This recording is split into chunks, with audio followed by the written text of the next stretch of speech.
오늘은 하나님의 복이 임하는 조건이라는 제목으로 말씀을 전하겠습니다.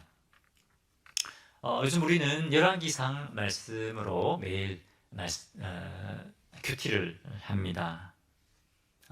여러분 매일 이 말씀을 묵상하면서 요즘 하나님께서 무엇을 말씀해 주십니까? 여러분에게 어떤 것을 말씀해 주십니까?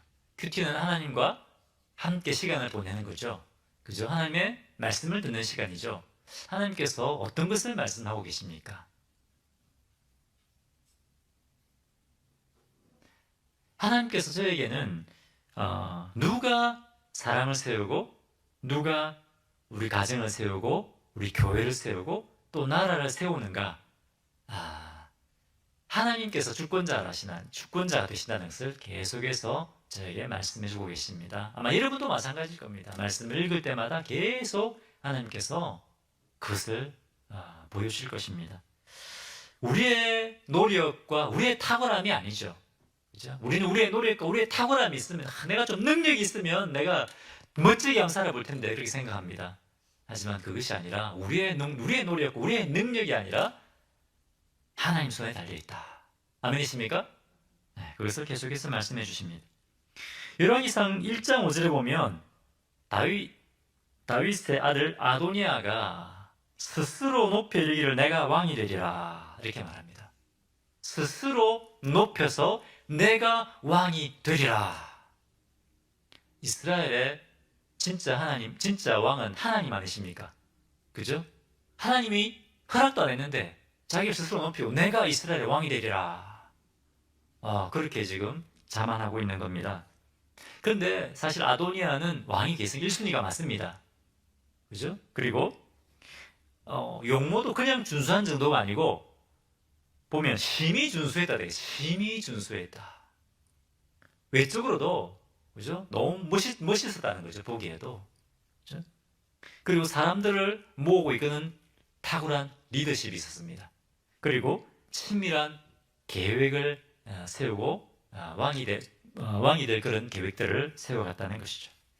그렇기 때문에 솔로몬 이외의 모든 왕자들, 그리고 다윗의 중요한 그 신하들, 군대장관 요압도, 그리고 제사장 아비아달도 다 이 아도니아를 쫓아갔다는 것입니다.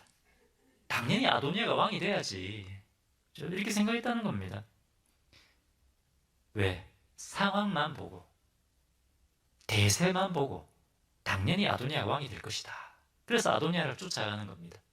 근데 이 사람들이 기도를 안 했어요.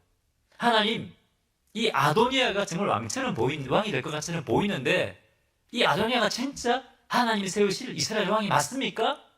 이 사람들 기도하지 않습니다. 대부분의 사람들이 대세를 따라갑니다. 상황만 보고 움직이는 겁니다. 당연히 탁월한 아도니아 왕이 되겠지. 여러분, 우리는 어떻습니까? 우리는 지금 우리 눈에 펼쳐지는 상황만 보고, 대세만 보고 판단하고 따라가려고 하지 않습니까? 소세 사람 몇 사람 빼고, 그죠? 선지자 나단과 그리고 제사장 사독 몇 사람 빼고 다 대세를 따라가는 겁니다. 그런데 이스라엘의 진짜 왕 되신 하나님께서 어떻게 하십니까? 아도니아와 대세를 따라가는 사람들, 아도니아와 함께 높아지려고 하던 사람들을 다 무너뜨려 버렸습니다. 그리고 뭡니까? 대신에 하나님께서 솔로몬을 왕으로 세우십니다. 그리고 하나님께서 솔로몬의 왕위를 견고하게 해주십니다. 이것을 통해서 우리에게 주님이 무엇을 보여주십니까? 하나님의 뜻대로 된다는 것입니다. 상황과 대세의 흐름을 따라 되는 것이 아니라 하나님이 작정하신 대로 된다는 것입니다. 하나님이 사람을 세우십니다. 여러분, 우리를 높이시고 세우시는 분은 하나님이십니다. 우리의 가정을 세우시는 분은 하나님이십니다. 우리 교회를 세우시는 분도 하나님이십니다. 나라를 세우시는 분도 하나님이십니다. 우리의 비즈니스를 세우시는 분도 하나님이십니다. 아멘이십니까? 많은 분들이 자기 힘으로 비즈니스를 세워보려고 하죠. 하나님이십니다. 하나님이 하십니다. 열왕기상 4장 20절에 보면 오늘 본문이죠. 어떻게 되어 있습니까? 오늘 큐티 본문에 보면 유다와 이스라엘의 인구가 바닷가에 모래같이 많게 되매 먹고 마시며 즐거워하였더라라고 되어 있습니다. 풍요함의 근원, 그죠? 성공의 근원이 하나님께 있다는 것을 분명히 보여주고 있습니다. 솔로몬은 이것을 통해서 자기가 직접 경험했습니다. 아무것도 아닌 왕이 될 것 같지 않은 그 상황 가운데 하나님께서 자기를 왕으로 세우시고 그리고 이스라엘을 견고하게 하시는 것을 솔로몬은 경험했습니다. 경험해서 알았습니다. 그런데 여러분 오늘 본문 한번 보십시오. 오늘 본문 3장 1절을 한번 보십시오. 하나님의 세워주심을 경험했던 이 솔로몬이 지금 무슨 짓을 하고 있는지 한번 보십시오. 1절 같이 한번 보겠습니다. 같이 읽겠습니다. 시작. 솔로몬이 애굽 왕 바로와 더불어 혼인관계를 맺어 그의 딸을 맞이하고 다윗 성에 데려다가 두고 자기의 왕궁과 여호와의 성전과 예루살렘 주위의 성의 공사가 끝나기를 기다리니라. 1절에 솔로몬이 애굽 왕 바로와 혼인 관계를 맺었습니다. 결혼 동맹을 맺은 겁니다. 왜 하나님 기뻐하시는 일이 있을까요? 분명히 신명기 7장에 보면 우상을 섬기는 이방 족속과 결혼하지 마라고 분명히 말씀하셨습니다. 하나님 뜻이 아닙니다. 그런데 그럼에도 불구하고 솔로몬은 뭡니까? 우리가 애굽하고 동맹을 맺으면, 왜 애굽이 최고 강대국 아닙니까? 애굽과 동맹을 맺는다면 우리 어떤 누구도 어느 누구도 우리를 넘볼 수 없을 것이다. 그리고 우리에게 이제 평화가 이루어질 것이다. 애굽이 이제 이스라엘과 동맹을 맺게 된 것도 그만큼 이스라엘이 이 지역에서 강자로 떠올랐기 때문에 그런 것이죠. 하나님께서 하셨기 때문에, 하나님께서 강하게 하셨기 때문에 애굽도 함부로 하지 못했던 겁니다. 그런데 솔로몬은 지금 뭡니까? 애굽과 동맹을 맺으면 우리가 더 견고해질 것이다. 이건 지금 뭘 보여주고 있습니까? 아도니아가 어떻게 하다가 망했습니까? 자기 힘으로 왕이 되려고 하다가, 스스로 세우려고 하다가 망한 거 아닙니까? 많은 사람들이 이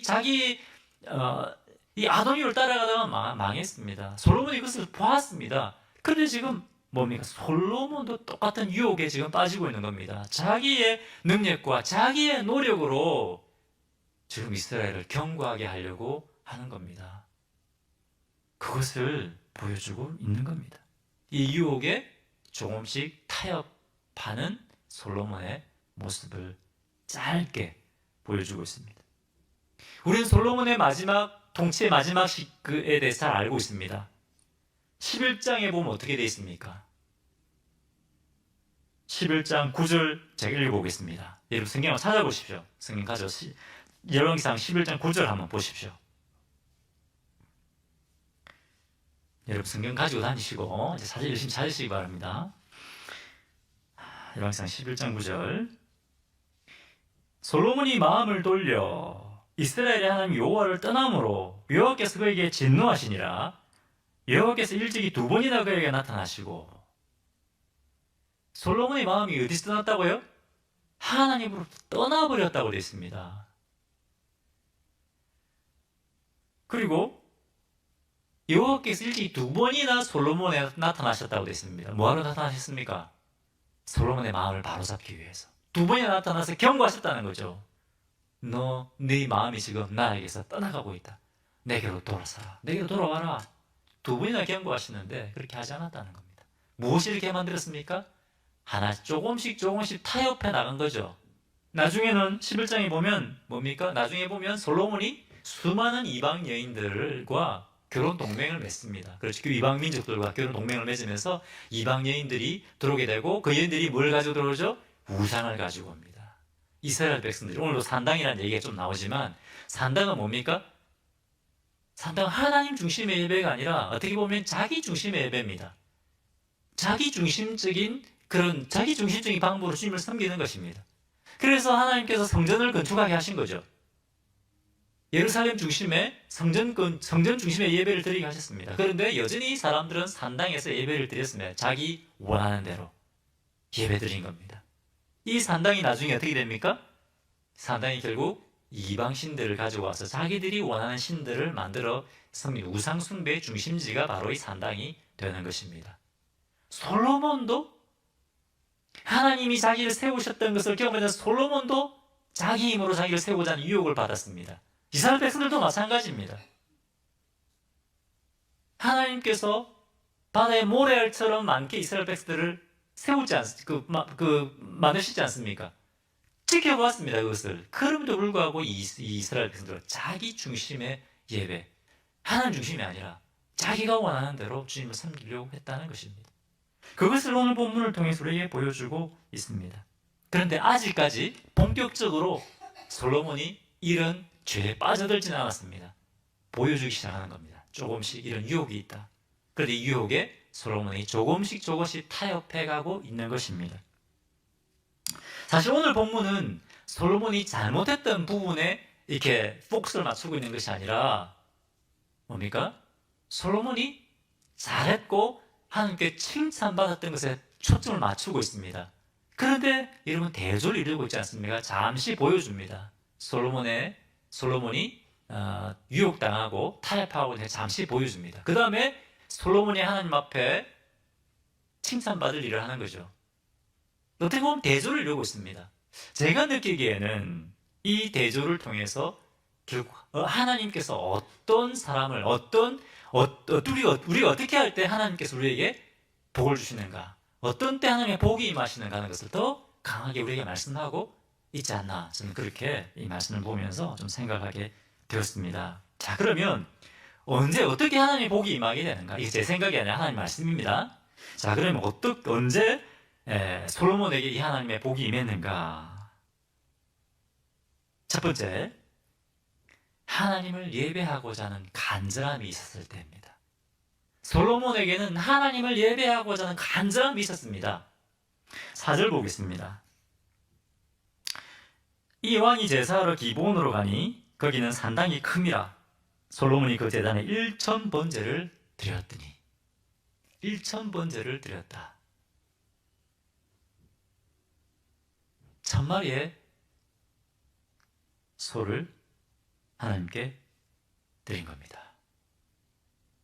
여러분, 1,000번제, 1,000마리의 소를 바쳤다. 어떨까요? 쉬운 일일까요? 값비싼 소를 드린 겁니다. 그죠? 이 당시에, 그죠? 이 짐승은 굉장히, 지금보다 훨씬 더 값어치 있는 것이었습니다. 그리고 또 1,000마리나 되는 짐승을 죽여서 번제를 드린다고 하는 것은 정말 쉽지가 않습니다. 제가 인터넷에서 찾아보니까 소 한 마리가 한 1,000만 원쯤 하더라고요, 한국에. 1,000만 원, 1,000마리를 잡으면 100억 정도 하더라고요, 100억. 엄청나지 않습니까? 그죠? 이 당시에는 지금보다 훨씬 더 큰 가치였어요. 소라고 하는 것은, 짐승이라고 하는 것은. 이게 엄청난 엄청난 국력과 재정을 쏟아부었습니다. 소값만 이렇지, 일하는 사람들, 짐승을 잡는 사람들, 이 번제를 드리고 하는 거, 이걸 생각하면 엄청난 재정을 하나님 앞에 드린 겁니다. 다른 일에 쓸 수도 있었는데, 이 하나님 앞에 예배 드리는 이 일에 정말 자기의 온 마음을 쏟았다고 하는 것입니다. 이것은 뭘 보여주고 있습니까? 그만큼 솔로몬의 하나님을 향한 감사와 예배가 넘쳐났다는 것입니다. 하나님을 예배하고자 하는 그 간절함이 솔로몬에게 넘쳐난 것입니다. 아마도 이 솔로몬은 왕이 될 자격이 안 됐음에도 불구하고 자기를 왕으로 삼아주신 그 하나님께 너무나 감사하는 마음이 있었을 것입니다. 그 감사한 마음 때문에 하나님께 감사드리고 예배드리고자 하는 그 마음으로 아마 충만했을 것입니다. 근데 이렇게 했을 때 하나님이 어떻게 하시다고요? 그것을 기뻐하셨다라는 것입니다. 여러분, 우리는 어떻습니까? 하나님 앞에 감사하는 마음을 가지고 계십니까? 감사하는 마음? 하나님, 우리가 감사하는 마음으로 하나님 앞에 온 마음과 뜻과 힘을 다하여 예배 드릴 때 그것을 기뻐하시고 그것을 받으신다고 하는 겁니다. 여러분 한번 생각해 보십시오. 하나님께서 나에게 베푸르신 그 은혜를 생각해 보십시오. 솔로몬도 그 은혜 때문에 이런 예배를 드렸을 것입니다. 감사한 거 너무나 많지 않습니까? 우리가 구원받을 자격도 없는 자들이었는데 하나님께서 그 아들의 피로 그 아들을 십자가에 죽이심으로 우리를 구원하신 겁니다.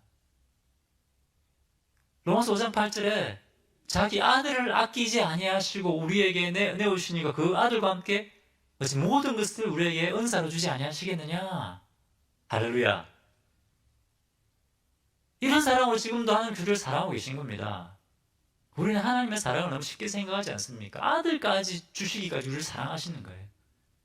지금도 사랑하실 뿐만 아니라 영원히 우리를 사랑하신다고 말씀하고 있습니다. 이걸 생각할 때 우리가 감사하고 기뻐하고 찬양할 수밖에 없지 않습니까, 여러분? 또 우리 부활절 때 우리 침례식이 있었습니다. 얼마나 감사합니까? 그죠? 하나님께서 우리를 통해 일하고 역사하시는 겁니다. 또 옆에 계신 분들 보십시오. 어제 우리 인내 목장 모여서 또 우리 생일 파티한다고 모여서 또 식사하고 교제하고 그죠? 서로 격려하고 얼마나 감사합니까? 이 미국까지 와가지고 가족도 없는데 가족 같은 사람도 주시고 그죠? 함께 사역할 수 있는 또 우리 사역자들 보내주셨고 감사한 것들이 얼마나 많은지 모릅니다. 근데 우리는 감사한 것들 다 잊어버립니다. 감사한 것을 잊어버리면 우리 안에 기쁨이 사라져 버립니다. 그렇죠? 우리가 감사할 때 기쁨이 임하게 되는 겁니다. 우리는 자꾸만 문제만 잡고 싶어요. 하나님 왜 이것도 없고요, 저것도 없고요, 이것도 안 되고요. 하나님께서 베푸르시는 애가 너무 많은데 그걸 생각하지도 않고 지금 안 되고 있는 거, 없는 거, 부족한 거 그것만 자꾸 생각하는 거예요. 근데 하나님께서 원하시는 것은 아니라는 거예요. 하나님 자격도 안 되는 저를 이스라엘의 왕으로 세우셔서 너무 감사합니다. 너무 감사합니다. 이런 마음으로 예배 올려드리는 솔로몬을 하나님께서 기뻐하셨습니다. 그리고 감사하고 예배드리는 이 솔로몬에게 하나님의 복이 임한 겁니다. 여러분 우리가 하나님 앞에 하나님 은혜를 기억하고 감사하고 찬양할 때 그때 하나님의 복이 임합니다. 할렐루야. 예배 계신 분들에게 감사하고 진정한 예배를 드리십시오. 하나님의 복이 임합니다. 할렐루야. 주님 기쁨이 임하고요. 하나님의 복이 임합니다. 근데 제가 이번 주 말고 지난주에 제가 감사를 못했습니다. 감사를. 오니까 나무도 베어야 된다 그러고 저기 뭡니까 저 밖에 외동도 또 고장나고 저것도 사다리 불러가지고 고쳐야 되고 생각하니까 재정적인 그 부분들 또 여러 가지 문제들이 막 생각나는 거예요. 그래서 새벽에 왔는데 입으로는 하나님 감사합니다. 입으로는 찬양하는데 제 마음속 깊은 곳에서 감사가 안 나오는 거예요. 감사가. 기도는 주님 이거 해주시고 저거 해주시고 막 기도를 했어요. 근데 제가 기도한 건 잘한 것 같아요. 감사를 못한 건 감사하고 기뻐하지 못한 건 잘못했고 근데 그렇게라도 기도한 건 잘한 것 같아요. 하나님께서 아까 우리 찬양했잖아요. 우리의 그런 눈물을 아시고 생각을 아시고 나가봤더니 그날 말고 아마 그 다음 날일 것 같아요. 교회 앞에 이렇게 라이트 깨진 거 있잖아요. 덜렁덜렁 하는 거 그걸 앞에 갖다 놓은 거예요. 왜 여기 있지? 제가 비디오를 돌려보니까 이집에서 그 리프트를 올려가지고 이걸 빼준 거예요. 그 토요일 날은 또 이게 나무가 또 쓰러졌더라고요. 사람 없는데 쓰러진 게 얼마나 감사해요. 사람 다치지 않고. 다 하나 쓰러졌으니까 경비가 또 줄었잖아요. 그래서 그런 것들을 좀 보면서 그때 내가 정말 그때는 좀 답답한 마음으로 기도가 되더라고요. 하나님 자꾸 이런 일이 있어서 진짜 힘듭니다. 하나님께서 우리 기도를 들으시는 것 같아요. 즉각적으로 야 내가 지금 너 함께 하고 있어. 내 사인이야 사인. 다른 사람 그냥 그럴 수도 있지 그렇게 생각하겠지만 저는 그렇게 받아들여서 하나님 지금 상철아 내가 지금 너 함께 하고 있어. 이게 내 사인이야. 좀 그렇게 보여주신 것 같아요. 하나님께서 여전히 우리와 함께하고 계시고 영원한 사랑으로 우리를 사랑하고 계신데 우리가 여러분 마음을 다해 하나님 앞에 감사해야겠습니다. 다시 한번 예배 드리십시오. 감사하십시오. 마음을 다해 예배 드리십시오.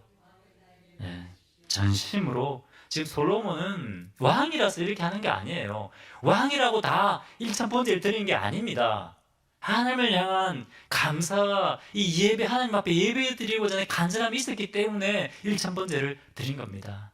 우리 마음속 깊은 곳에서 우러나는 감사와 예배를 올려드릴 때 하나님이 기뻐하시고 하나님이 복이 임하신다는 사실을 여러분 기억하시기를 바랍니다. 아멘이시죠? 자, 두 번째, 솔로몬에게 하나님의 복이 임한 두 번째 이유는 솔로몬이 하나님 앞에 겸손했습니다. 우리가 하나님 앞에 겸손할 때 하나님의 복이 임하게 됩니다. 6절 보겠습니다.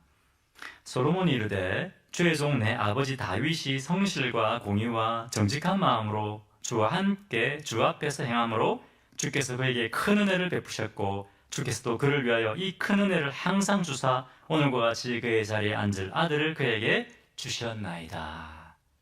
누가 자기 아버지 다윗을 왕으로 세우셨다고 고백하고 있습니까? 하나님께서 세우셨습니다. 우리 내 아버지 다윗이 성실과 공의와 정직한 마음으로 살았을 때 하나님께서 제 아버지를 왕으로 세우셨습니다. 이렇게 고백합니다. 뭐 성실과 정직으로 산다고 해서 다 왕이 되는 건 아니잖아요. 하나님께서 세우셔야 가능한 일입니다. 솔로몬은 모든 은혜가 하나님께로부터 온 것이라는 것을 인정하고 있습니다. 우리 아버지가 골리앗과 싸워서 왕이 됐으면 이렇게 생각하지 아니라는 거죠. 7절 보기 7절. 나 하나님 여호와여 주께서 종으로 종의 아버지 다윗을 대신하여 왕이 되게 하셨사오나 종은 자가나이라 출입할 줄을 알지 못하고. 그리고 누가 자기를 이스라엘 왕으로 지금 세우셨다고 고백합니까? 하나님께서 저를 이스라엘의 왕으로 세우셨습니다. 근데 저는 어떻게 고백합니까? 나는 작은 아이라. 나는 작은 아이라. 왕이 이렇게 고백하기가 쉽지 않습니다. 그런데 하나님 앞에 저는 작은 아이입니다. 제가 어떻게 할 줄을 알 수가 없습니다. 알 줄을 모릅니다. 8절 주께서 택하신 백성 가운데 있나이다. 그들은 큰 백성이라 수요가 많아서 셀 수도 없고 기록할 수도 없사오니. 이스라엘은 너무 수가 많아서 어떻게 할 수가 없습니다. 하나님 저를 저 강대국 애굽의 왕이 되지 않고 이게 조그만 이스라엘의 왕이 되게 하셨습니까? 이것이 아니고 저 수많은 이스라엘 백성들을 다스릴 수 있는 지혜와 능력이 저에게는 없습니다. 겸손하게 주님 앞에 이렇게 고백하는 것입니다. 9절 누가 주의 이 많은 백성을 재판할 수 있사오리까? 듣는 마음을 종에게 주사 주의 백성을 재판하여 선악을 분별하게 하옵소서. 하나님 앞에 솔로몬이 겸손했다는 것입니다. 이것은 솔로몬이 아까 우리 1절에 보았던 것처럼 애굽 왕과 동맹을 맺는 것하고는 정반대되는 이야기죠. 그렇죠? 철저히 하나님 앞에 겸손했습니다. 철저하게 하나님의 은혜와 능력을 의지하는 것입니다. 하나님께서 이것을 기뻐하셨다는 겁니다. 나는 그거 기뻐하는 것이 아니고 야 솔로몬 그리고 이스라엘 백성들 내가 애굽 왕과 동맹 맺은 그거 기뻐하지 않아. 나는 그거 싫어한다. 내가 기뻐하는 것은 네가 나는 아이입니다. 주님이 저를 세우셨으면 저에게 힘 주십시오. 이런 고백을 나는 기뻐한다. 그것을 주님 우리에게 보여주시는 것입니다. 여러분 혹시 우리는 내가 지금 이 자리에 있는 것이 내가 헌신했기 때문에 내가 열심히 했기 때문에 그렇다라고 생각하지는 않습니까? 우리가 교회에서 열심히 봉사하고 섬기면 나중에 처음에는 겸손했다가 나중에 어떻게 됩니까? 나는 이 정도 해도 되지 뭐. 내가 그동안 우리 교회에 한 게 얼만데. 그런 마음을 갖게 되는 거예요.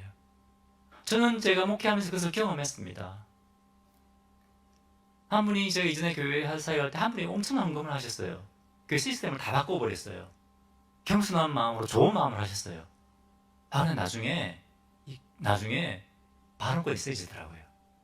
그런 게 제가 경험해서 그래서 우리가 하나님 앞에 참 조심해야 되겠구나 하는 생각이 들었습니다. 우리 목회자들도 마찬가지입니다. 목회자들, 우리 사역자들도 마찬가지입니다. 내가 다른 사람들보다 더 헌신했기 때문에 사역자가 되었지. 그렇게 우리가 생각할 때가 있습니다. 아닙니다. 하나님께서 부족함, 투성임에도 불구하고 또 우리 사역을 맡겨주신 것이고 또 우리 직분자가 되게 하신 것입니다. 아멘이십니까? 내가 이만큼 열심히 하니까 내가 이만큼 직분을 맡았지. 내가 목자도 되고 이게 됐지. 아니라는 것입니다. 그것을 기억해야 됩니다. 제가 얼마 전에 한 유명한 목사님의 이제 설교를 들었는데 이 목사님이 이러시더라고요. 이렇게 말씀하시더라고요. 오늘날 한국 교회들마다 교회 주인 노릇하는 사람들이 있다는 겁니다. 직분자들, 중직자들, 교회 주인 노릇하려고 한다는 겁니다. 한두 교회가 아니라는 거예요. 그만큼 많은 사람들이 하나님 앞에 겸손하지 못하다는 것이죠. 겸손하다고 생각합니다. 그런데 겸손하지 않다는 거예요. 그런데 하나님은 무엇을 기뻐하신다고요?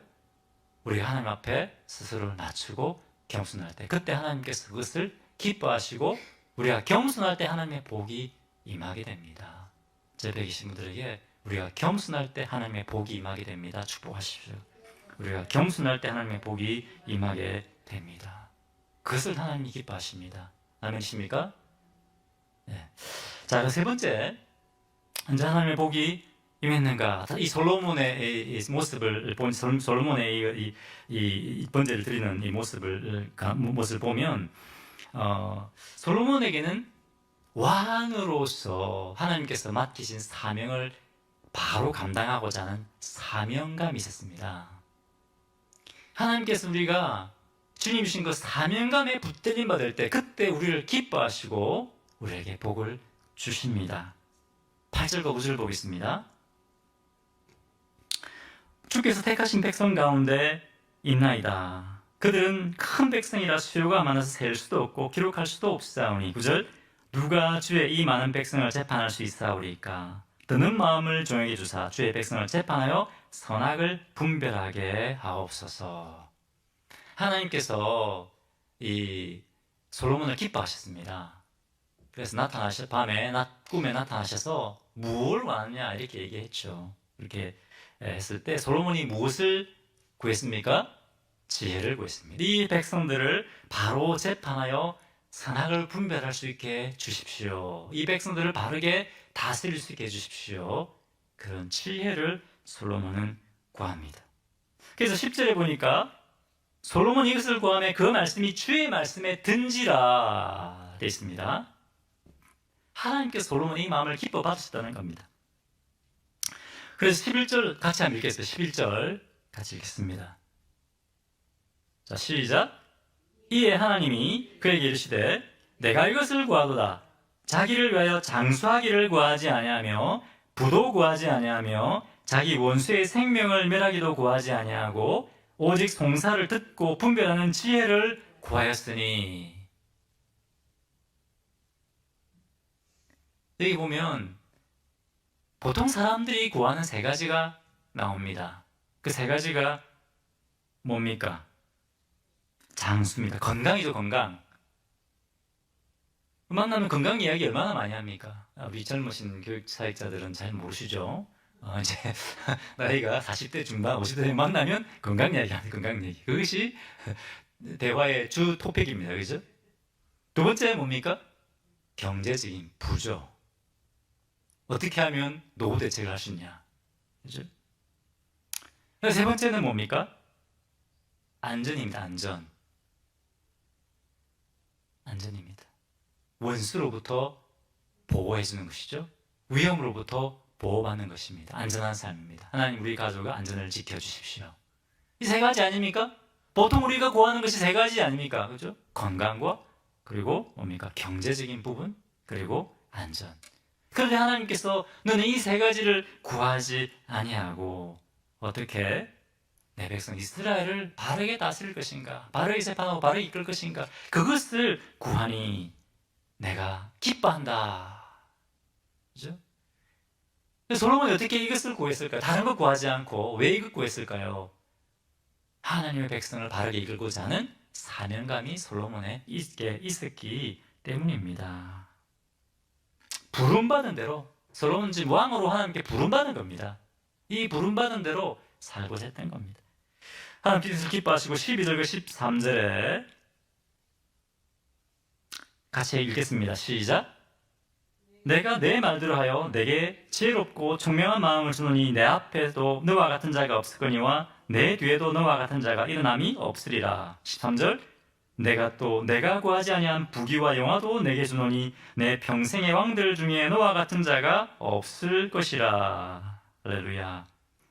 주님께서 이런 놀라운 복을 주십니다. 솔로몬이 이렇게 하나님께서 세우신 왕으로서의 사명을 감당하고자 지혜를 구했을 때 지혜뿐만 아니라 부귀와 영화까지 주겠다, 이렇게 하나님께서 약속하시는 것입니다. 하나님의 복이 임한 겁니다. 할렐루야. 언제 우리에게 하나님의 복이 임한다고요? 주님의 사명을 붙들 때 하나님의 복이 임합니다. 요한복음 21장 15절에 예수님이 베드로에게 내 양을 먹이라, 내 양을 치라. 요한복음 21장에 3번이나 말씀하십니다. 내 양을 먹이라. 네가 나를 사랑하느냐? 네가 나를 사랑하느냐? 그러면 내가 이 사랑하는 양들을 좀 먹이라. 내가 사랑하는 이 양들을 이끌어라. 그렇게 사명을 주셨습니다. 그 사명이 베드로에게만 주어진 사명입니까? 우리에게 주신 사명입니다. 마태복음 28장 18절, 19절, 20절 말씀 지상명령 아닙니까? 제자들이 있는데 제자들에게 주신 말씀인데 우리는 그 말씀을 우리가 받아들입니다. 그렇기 때문에 이 지상명령은 우리에게 주셨다고 믿습니다. 이 말씀도 마찬가지입니다. 내 양을 먹이라, 내 양을 치라. 이것은 우리 모든 그리스도인이 주신 사명입니다. 우리에게는 사명이 있습니다. 그런데 이 하나님 복이 언제 임한다고요? 사명을 우리가 지켜나갈 때, 우리가 주님의 양들을 사랑하고 주님의 양들을 먹이고 이끄는 목자가 될 때, 그때 하나님 기뻐하시고 하나님 복이 임한다는 겁니다. 할렐루야. 목자가 되기를 바라십시오. 자, 우리 목자가 아니신 분들, 아직 목자가 아니신 분들 목자가 되기를 사모하십시오. 아멘이시죠? 예. 축복하십시오. 그럼 목자가 되기를 사모하십시오. 그런데 한국 CC를 창립하신 김중근 목사님은 항상 이 요한복음 말씀을 인용하시면서 양들은 교회 안에만 있는 것이 아니다. 요한복음 10장에 나오잖아요. 우리 안에 있는 양도 있고, 잘 보면 잘 보십시오. 우리 안에 있는 양도 있고 또 어디 있다고요? 우리 밖에 있는 양도 있다고 분명히 말씀하십니다. 예수님의 양이 우리 안에만 있는 것이 아니라 우리 밖에도 지금 돌아다니고 있는 길 잃은 예수님의 양들도 있다고 분명히 예수님이 말씀하십니다. 근데 우리는 자꾸 우리끼리만 하려고 하지 않습니까? 우리 안에 들어와 있는, 교회 안에 들어와 있는 양들만 어떻게 우리가 해보려고 하지 않습니까? 우리 밖에는, 지금 교회 밖에는 돌아다니고 있는 길 잃은 양들이, 주님의 양들이 엄청나게 많습니다. 그 양들을 주님 앞으로 이끄는 것, 내 양을 먹이라, 이 사명을 감당하는 것이 우리가 해야 될 일입니다. 그때 주님의 복이 임하는 겁니다. 우리는 사명자입니다. 아멘이십니까? 우리 다 사명자입니다. 옆에 계신 분들, 우리는 다 사명자들입니다. 축복하십시오. 우리는 다 사명자들입니다. 제가 이번 주에 저도 가까이 설교 듣습니다. 목사님들 듣는데 사명에 대해서 말씀하시더라고요. 이미 이전에 다 들었던 말씀인데 다시 한번 좀 리마인드가 되더라고요. 사명이라고 하는 것은 자리를 지키는 것이다. 자리를 지키는 것. 아멘이십니까? 때로는 우리가 주님의 사명을 감당하려고 하면 고난이 옵니다. 반드시 오게 되어 있습니다. 그때 자리를 지키는 것이다. 또 사명은 떠나는 것입니다.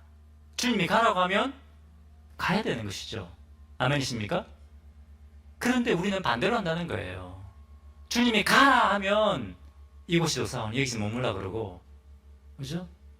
이걸 지켜라 그러면 저는 다른 일이 있기 때문에 다른 것 짜서 떠난다는 것이죠. 사명자는 주님이 가라고 하는 것으로 가고, 주님이 지키라고 하는 것을 지키는 것입니다. 계속 얘기하면 지키는 것은 아니죠. 주님이 가라고 하면 가야죠. 아멘이십니까? 가라고 하면 가는 것입니다. 지키라고 하면 어떤 유혹이 와도 지키는 겁니다. 그렇게 할 때 주님의 복이 임하는 겁니다. 그때 주님의 은혜와 능력이 임하는 겁니다. 제가 한 목사님이 너무 힘들고 어려운 일, 교회 안에 교회가 계속 침체해 있고 어려움에 있는데 유혹이 오는 거죠. 떠나고 싶은 유혹이 오는 거죠. 그런데 어떤 시점에 이르렀을 때 하나님께서 새로운 일을 행하시다라는 거예요. 하나님께서 새로운 일을 그 목사님과 교회를 통해서 행하고 있습니다. 지켰기 때문에 그렇습니다. 주님의 사명의 자리를 지켰기 때문에 그렇습니다. 그것을 주님이 기뻐하십니다. 아멘이십니까? 옆에 계신 분들 사명의 자리를 지킵시다. 축복하십니다. 사명의 자리를 지킵시다. 아멘이시죠? 오늘 여러분 언제 어떻게 하나님의 복이 임하는가 우리에게 말씀하셨습니다. 솔로몬에게 언제 하나님의 복이 임했습니까? 첫 번째, 감사한 마음으로 하나님을 예배하고자 하는 그 열정, 그죠? 그것을 가지고 있었을 때입니다. 두 번째는 하나님 앞에 겸손했을 때입니다. 세 번째는 주님신 왕으로서의 사명을 감당했을 때입니다. 그때 하나님께서 기뻐하시고 솔로몬이 구획 등보다 차고 넘치도록 채우시고 솔로몬과 이스라엘을 강하고 부유하게 하신 것입니다. 우리의 힘으로 여러분 우리가 높임받고 세움받고 쓰임받는 것이 아닙니다. 아멘이십니까? 우리의 힘으로 우리가 세워지고 우리가 견고해지는 것이 아니라는 것을 기억하십시오. 모든 것이 하나님 손에 달려 있다는 것을 여러분 기억하시기 바랍니다.